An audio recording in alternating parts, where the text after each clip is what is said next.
The Mediterranean sun shimmered across the harbor, painting the calm waters with strokes of gold. At the center of it all stood the Majesty, a luxury yacht worth over $100 million, preparing to host one of the most exclusive voyages of the year. The guest list was a parade of CEOs, tech magnates, socialites, and aristocrats from Europe and North America, each dressed to impress, each carrying themselves as though the world itself bowed before their presence. Black limousines pulled up one after another. Velvet-lined sedans unloaded guests draped in couture gowns and tailored tuxedos. Cameras flashed, perfumes lingered, and laughter rose like smoke from the crowd. Yet, amid this symphony of wealth, one man arrived differently. A simple taxi rolled to a stop. The door opened, and out stepped a figure in a faded gray hoodie, worn-out jeans, and an old baseball cap. No designer bags, no entourage, only a canvas backpack slung casually over his shoulder. Some guests looked at him with thinly veiled contempt. Others chuckled, whispering to one another as if they had spotted an intruder rather than a fellow guest. Even the porters glanced at him with suspicion. Who was this man who seemed so out of place among the glittering elite? He approached the check-in desk where a polished receptionist, her bloused silk and her smile rehearsed, looked him over with hesitation. "Good afternoon, sir. May I have your name?" she asked, already scanning the list of VIPs, certain he wasn't on it. "Keanu Reeves," he answered, calm, unassuming. Her eyes flickered back to the manifest, then again at him. "I'm sorry, sir, I don't see your name listed here. This is for VIP guests only." Before Keanu could respond, a booming voice cut through the air. Nathan Hawthorne, a billionaire sponsor of the voyage, strolled forward in a bone-white linen suit, smirk fixed in place. "Is there a problem here?" he asked loudly, making sure everyone nearby heard. The receptionist gestured nervously toward Keanu. "He says his name is Keanu Reeves, but he's not on the list." Nathan laughed, slowly looking Keanu up and down. "Well, he certainly doesn't look like he belongs here." His voice carried, sharp and humiliating. Guests nearby smirked and whispered. One young influencer even snapped a picture, mocking Keanu as a stowaway. But Keanu stood there quietly, his expression calm, his posture unbothered. They didn't know who he was, not yet. And soon, they would regret every cruel word. If you love true stories that reveal the heart of humanity, make sure to subscribe now and tell us in the comments where you're watching from. Your support helps us bring more stories like this to life. The procession of glittering guests swept past him, their perfumes richer than their glances. No one offered him a drink, no one offered him a seat. For many he was invisible, for others an amusing distraction. Yet Keanu did not flinch. His gaze wandered toward the horizon, where the sea stretched endlessly, a canvas of calm. He wasn't here for recognition, nor to impress. He was here to see, to understand. By the second day, the Majesty was alive with luxury. Music flowed from hidden speakers. Waiters glided between lounges carrying trays of champagne and oysters. And laughter sparkled like the Mediterranean itself. It was a sanctuary designed exclusively for the wealthy, a bubble where money wasn't just power. It was the language of existence. Through the corridor leading to the most exclusive lounge, Keanu walked in the same worn hoodie and jeans, his old cap pulled low. The contrast between him and the other passengers was like night and day. Where others wore tailored linen and designer sunglasses, he carried nothing but quiet dignity. Just before entering the lounge, he paused, looking out through the glass at the vast horizon. The sea called to him, and for a moment, he was still. But peace rarely lasts long in places where pride walks louder than humility. Behind him, leather loafers clicked against polished floors. Nathan Hawthorne appeared, arms folded, voice slick with arrogance. Well, Nathan drawled, "Look who found his way to the grown-up side of the ship." Keanu turned slightly, calm as always. "Just wanted a better view of the ocean."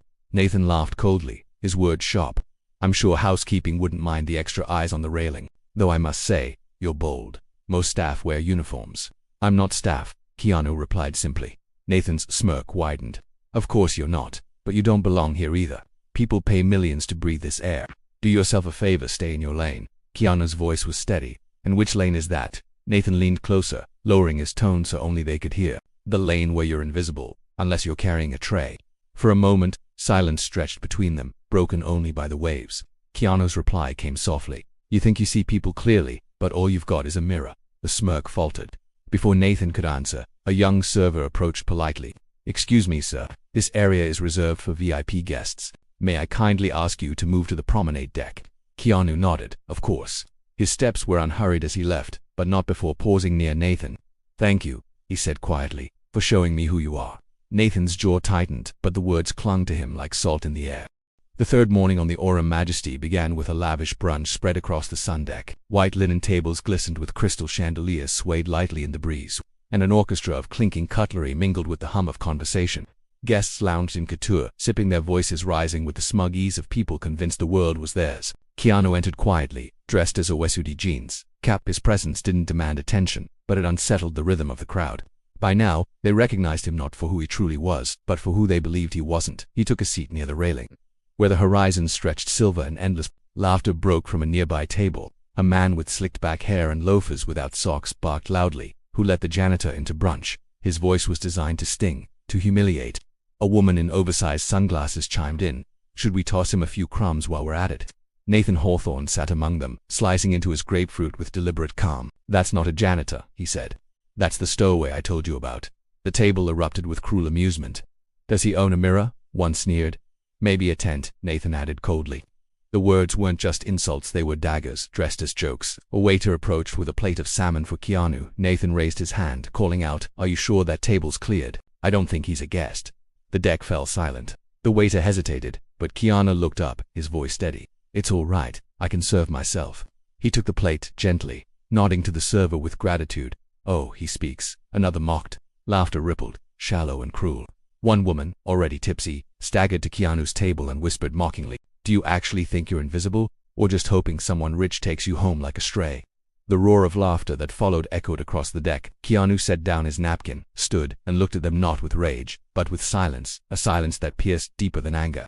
Finally, he said softly, "It's always fascinating how the loudest insults come from the most fragile egos." Then he walked away, each step measured. Leaving their laughter to wither into shame. If this moment strikes you, make sure to subscribe and share your thoughts in the comments. Have you ever been misjudged for how you looked? Your story matters, and we'd love to hear it. That evening, the atmosphere aboard the Aura Majesty shifted into something grander. It was the night of the captain's formal dinner, the most exclusive event of the entire voyage. Under the glow of crystal chandeliers, tuxedos gleamed, couture gowns sparkled, and laughter rose in perfect harmony with the live quartet. Every detail from the silverware engraved with initials to the wine chosen from private vineyards was curated to flatter egos. Into this spectacle walked Keanu Reeves. Still the same, still the hoodie, the cap, the jeans. He didn't seek to stand out, but he became a storm in the middle of the ballroom. Whispers rippled through the tables, confusion and disdain rolling across polished marble floors. Nathan Hawthorne seized the moment. Rising with his wine glass in hand, he pointed at Keanu as if identifying a blemish on fine china. "Security," he barked, loud enough for the room to pause. "We've got a dress code violation or maybe a charity case."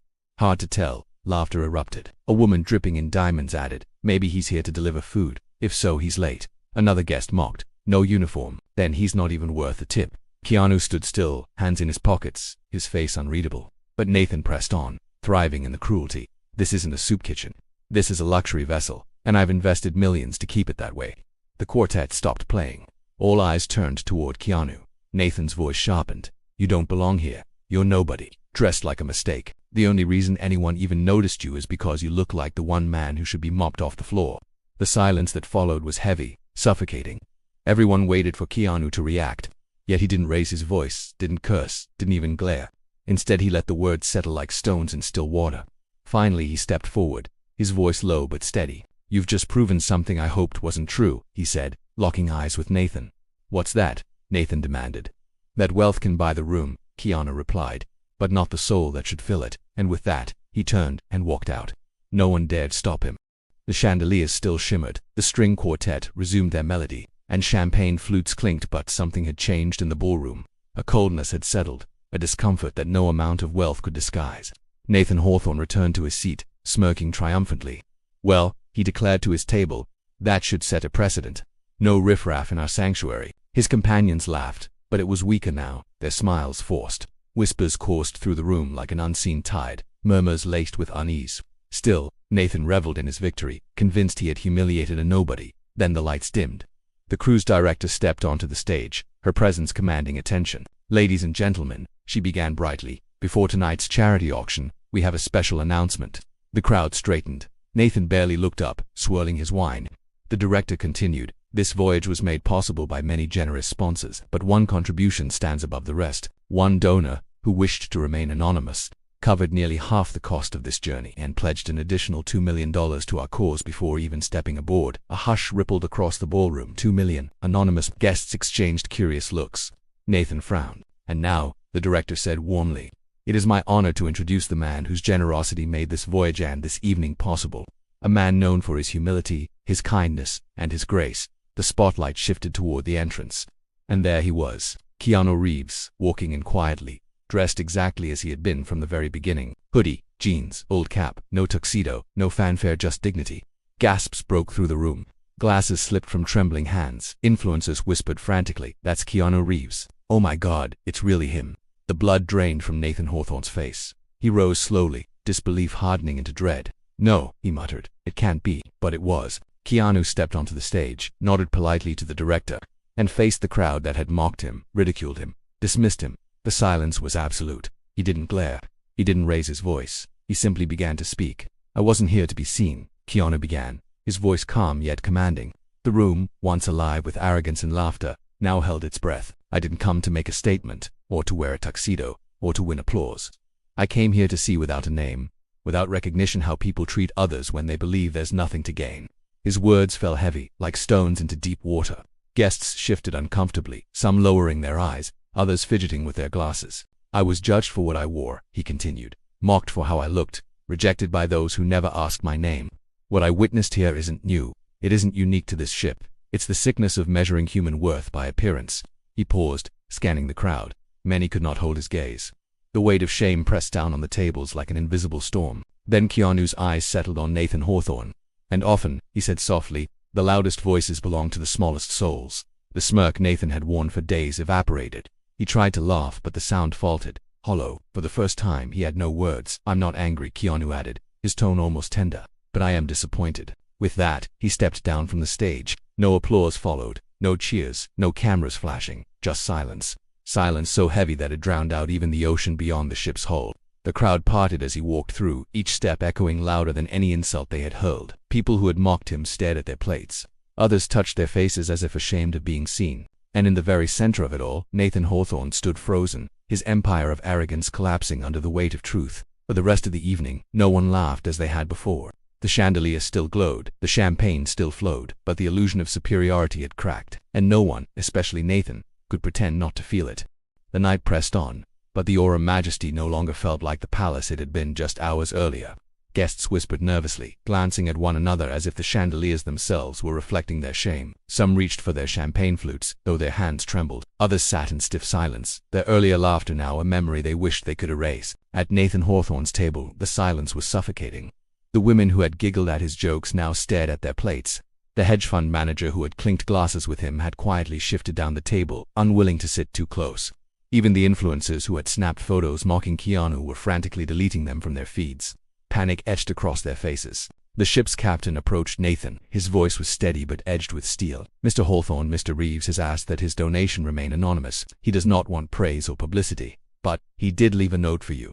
Nathan's jaw tightened. Slowly, he unfolded the piece of paper the captain placed before him. The words were written in elegant, careful handwriting. "Some men wear suits like armor.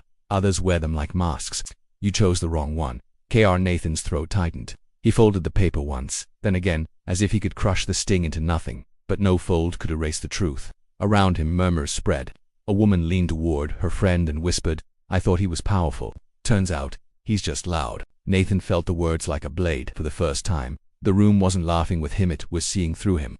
Meanwhile, Keanu stood alone at the railing of the lower deck, the night air brushing his face. He stared out at the horizon, unmoved, as if the storm behind him had never touched him at all. Stories like this remind us that true dignity is found in humility, not in wealth or power. If this message resonates with you, don't forget to subscribe, share this video, and tell us in the comments if you've ever been misjudged for how you looked. Your voice matters here. Far below the grandeur of the ballroom, a young crew member hesitated as he passed by Keanu at the railing. His uniform was neat but simple, his posture careful, as though he wasn't sure if he should speak. Finally, gathering courage, he stopped. "Mr. Reeves," he said quietly, his voice almost trembling, "I just wanted to thank you for how you handled everything tonight." Keanu turned, offering the boy a faint smile. "You don't need to thank me, but I do," the young man insisted. "Because if someone like you can be treated that way, then what chance do people like me have?" Keanu looked at him steadily, his voice calm and certain. "No.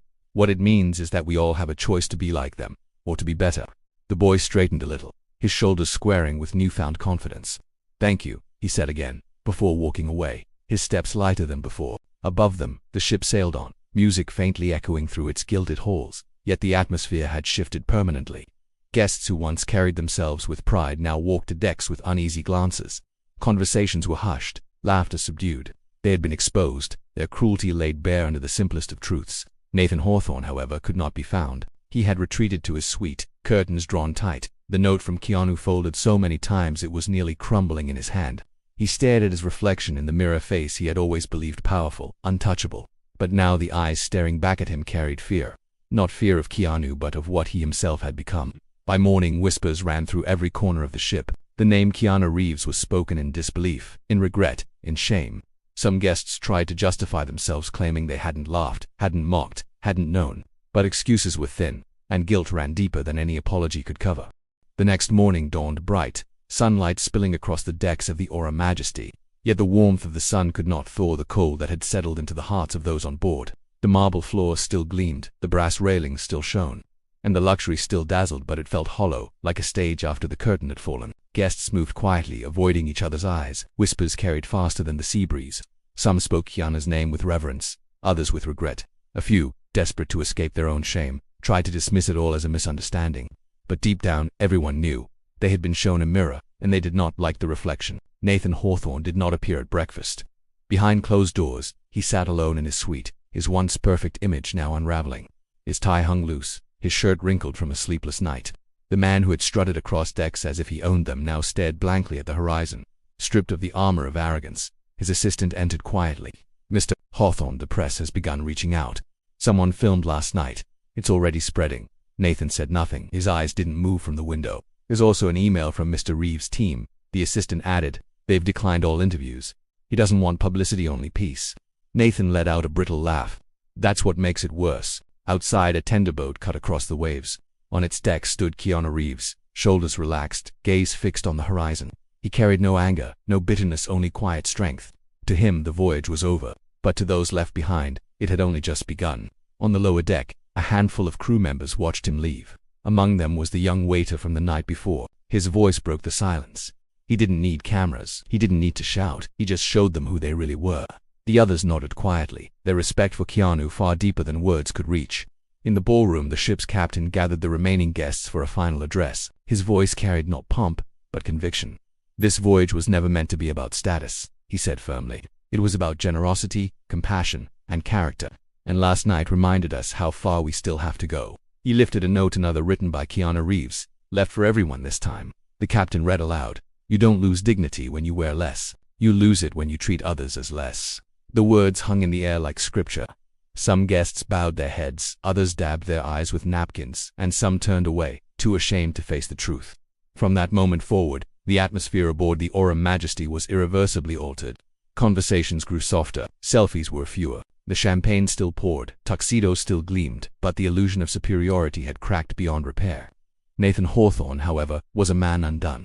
In the privacy of his suite, he felt the walls closing in. The empire he had built on arrogance now seemed paper-thin, collapsing under the weight of one man's silence. Every echo of laughter from the night before returned now as a ghost, mocking him. His smirk was gone, replaced by the hollow stare of a man who had lost not his wealth, but his mask. Days later, when the yacht finally docked, the story was already spiraling beyond its steel walls. The crew, the guests, the whispers, all of it carried to the world outside. A single video had been uploaded, shaky and unpolished, capturing the moment Keanu stepped on stage and revealed himself. There were no hashtags, no dramatic captions, just truth. Within hours, it spread across the globe, not because it was scandalous, but because it was undeniable. People saw not a movie star, not an action hero, but a mirror, a man dressed in simplicity, wrapped in humility, standing in the midst of extravagance, exposing its emptiness without ever raising his voice. The video spread like wildfire. People across the world watched in silence as Keanu Reeves, in nothing more than a hoodie and worn jeans, stood before a room filled with diamonds and silk. They saw how he endured ridicule with patience, and how his quiet words stripped away the illusions that money had built. News outlets replayed the clip endlessly, not as gossip, but as a lesson. Headlines called it the night the rich were exposed in humility on a $100 million yacht. Social media lit up with reflections. Dignity isn't in clothes, it's in character. Meanwhile, Nathan Hawthorne's empire began to crumble. Invitations to galas disappeared. Partnerships dissolved overnight. Former allies turned away, unwilling to be associated with the man whose arrogance had been immortalized online. His name became synonymous not with power, but with pride brought low. And Keanu, he never addressed the incident publicly. He didn't need to. Silence was his statement. His actions had already spoken louder than any press release ever could. Far from the noise, Keanu was later spotted in Vancouver, stepping quietly into a small, independent bookstore. Days afterward, a handwritten note appeared taped to its window. In looping script it read, "Status is given by others. Dignity is a choice. KR for those who saw it." The message was clear. True worth isn't in wealth or formit s in how we treat people when they're s. Nothing to gain. The world remembered, not the laughter of the rich, but the silence of a man who didn't need to defend himself. His humility carried more weight than all the chandeliers and tuxedos combined. Nathan Hawthorne withdrew from the public eye. Once the life of every gala, he now found doors closed and rooms silent when he entered. His fortune remained, but its shine had dulled. What is wealth when the respect of others slips away? He often replayed that night in his mind, hearing his own cruel words echoed back with shame. The laughter of his table had turned into the silence of betrayal. He had thought himself untouchable, yet it had taken nothing more than a man in a hoodie to dismantle his facade. For Keanu, life moved forward without fanfare. He continued his quiet acts of kindness, supporting charities without publicity, meeting people with the same gentle humility that defined him. He never reminded the world of what had happened. He didn't have to. But for those on the Aura Majesty, the memory lingered like a scar. Some carried guilt, others gratitude. All of them changed. They had witnessed what it meant to stand in the presence of true dignity. The incident became more than a story. It became a mirror held up to society itself. How often do we judge by appearance? How quickly do we dismiss those who don't fit our standards of wealth, beauty, or power? Keanu Reeves had answered those questions not with anger, but with grace. His silence echoed louder than Nathan's insults. His kindness revealed the poverty hidden beneath arrogance.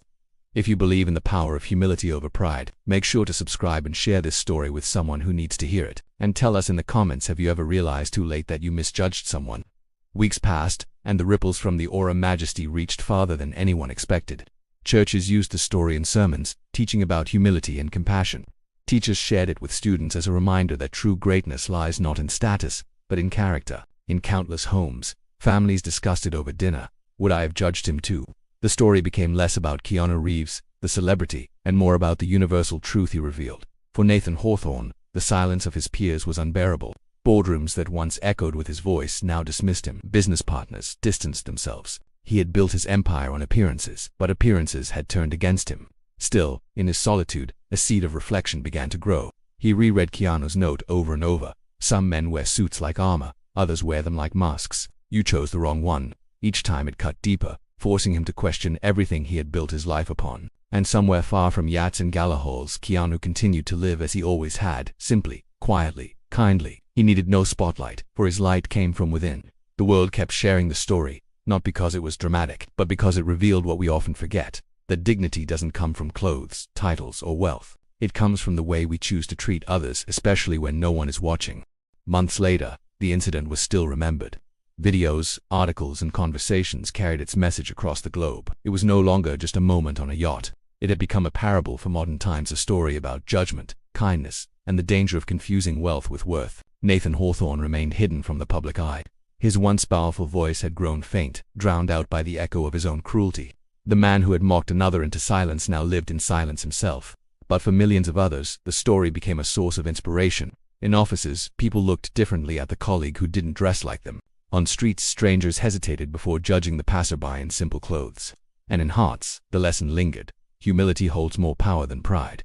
Keanu Reeves never claimed victory. He never sought revenge. He never raised his voice. His legacy from that voyage was not scandal but truth that stripped away illusions and reminded the world of what truly matters. In the end, the grandeur of the Aura Majesty faded, the gala dresses were put away, and the champagne glasses forgotten. But the dignity of one man unchanged, unshaken remained, and perhaps that is why his story will be told again and again.